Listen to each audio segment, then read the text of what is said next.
ମୁଁ ସୌମ୍ୟାରାଣୀ ଭକ୍ତ କସ୍ତୁରବା ଗାନ୍ଧୀ ବାଳିକା ବିଦ୍ୟାଳୟ ତାରାଗାଁ ନବରଙ୍ଗପୁର ଦଶମ ଶ୍ରେଣୀର ଛାତ୍ରୀ। ଆଜି ମୁଁ ମୋ ବିଦ୍ୟାଳୟ ବିଷୟରେ କିଛି କହିବା ନିମନ୍ତେ ସୁଯୋଗ ପ୍ରାପ୍ତ କରିଥିବାରୁ ଗୌରବ ବୋଧ କରୁଛି।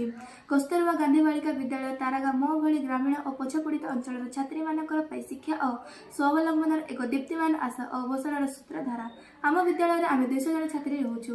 ଏଠାରେ ଆମକୁ ବିନା ମୂଲ୍ୟରେ ଶିକ୍ଷା, ପାଠ୍ୟ ପୁସ୍ତକ, ଅନ୍ତଃବସ୍ତ୍ର, ପୋଷାକ, ପଠନ ନିଖୋଳ ସାମଗ୍ରୀ, ସୁଷମ ଖାଦ୍ୟ ସହ ପ୍ରସାଧନ ସାମଗ୍ରୀ, ହଷ୍ଟେଲରେ ରହିବା ବ୍ୟବସ୍ଥା ଯୋଗାଇ ଦିଆଯାଉଛି। ପ୍ରତି ମାସରେ 100 ଟଙ୍କା ଷ୍ଟାଇପେଣ୍ଡ ଦିଆଯାଉଛି। ସକାଳ ଏବଂ ସନ୍ଧ୍ୟାରେ ଏକ୍ସଟ୍ରା କ୍ଲାସ୍ କରାଯାଉଛି।